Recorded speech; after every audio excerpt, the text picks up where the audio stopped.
அனைவருக்கும் வணக்கம். நான் இன்று பேச போகின்ற தலைப்பு தமிழ் சினிமா மற்றும் சமுதாயத்தில் அதன் தாக்கம். மக்களின் வாழ்க்கை, எண்ணங்கள், கனவுகள் ஆகியவற்றை திரையில் காண்கின்றன. தமிழ் திரைப்படங்கள் குறிப்பாக தமிழகத்தின் கலாச்சார அடையாளங்களை உலகிற்கு வெளிப்படுத்துகிறது. திரைப்படங்கள் ஒரு குறிப்பிட்ட சமுதாயத்தில் பல தாக்கங்களை ஏற்படுத்துகிறது. அவை நேர்மறையாகவும் எதிர்மறையாகவும் இருக்கலாம். ஒருவரிடம் சென்று பெருந்தலைவர் காமராஜருடைய புத்தகத்தை கொடுத்தால் அவர் படிப்பாரா?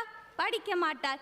இதுவே பெருந்தலைவர் காமராஜருடைய வாழ்க்கை வரலாற்றை ஒரு திரைப்படமாக எடுத்தால் அனைவரும் திரையரங்கம் சென்று பார்த்து மகிழ்வர். காந்தியடிகளே ஹரிச்சந்திர நாடகத்தை பார்த்த பிறகுதான் சத்தியத்தை நம்ப ஆரம்பித்தேன் என்று அவரே தன்னுடைய சுயசரிதையான சத்திய சோதனை புத்தகத்திலும் குறிப்பிட்டுள்ளார்.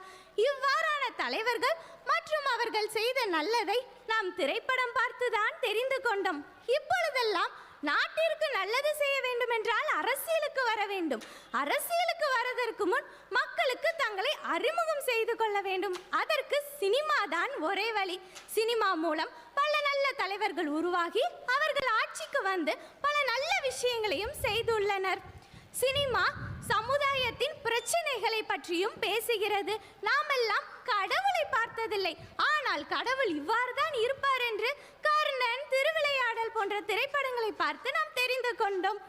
இப்பொழுதெல்லாம் கல்லூரிகளில் பேச்சு போட்டி மற்றும் கவிதை போட்டிக்கு கொடுக்கும் முக்கியத்துவத்தை குறும்பட போட்டிக்கும் கொடுக்க ஆரம்பித்து விட்டார்கள். இதுதான் அதிகமான விழிப்புணர்ச்சியை ஏற்படுத்துகிறதாம். சில திரைப்படங்கள் போதைப் பொருட்களை ஊக்குவிக்கிறது. இது உடலுக்கு தீங்கையும் விளைவிக்கிறது. சில திரைப்படங்கள் பெண்களை தவறாக சித்தரிக்கின்றன. இது பாலின பாகுபாட்டையும் ஊக்குவிக்கிறது.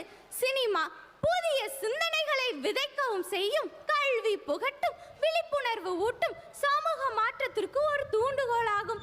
ஆனால் நாம் கவனமாக இருக்க வேண்டும். தீய தாக்கங்களை தவிர்க்க வேண்டும். நல்ல திரைப்படங்களுக்கு ஆதரவு தர வேண்டும். சமுதாயத்திற்கு எப்பொழுதும் நல்லதே செய்ய வேண்டும் என்று கூறி விடைபெறுகிறேன். நன்றி, வணக்கம்.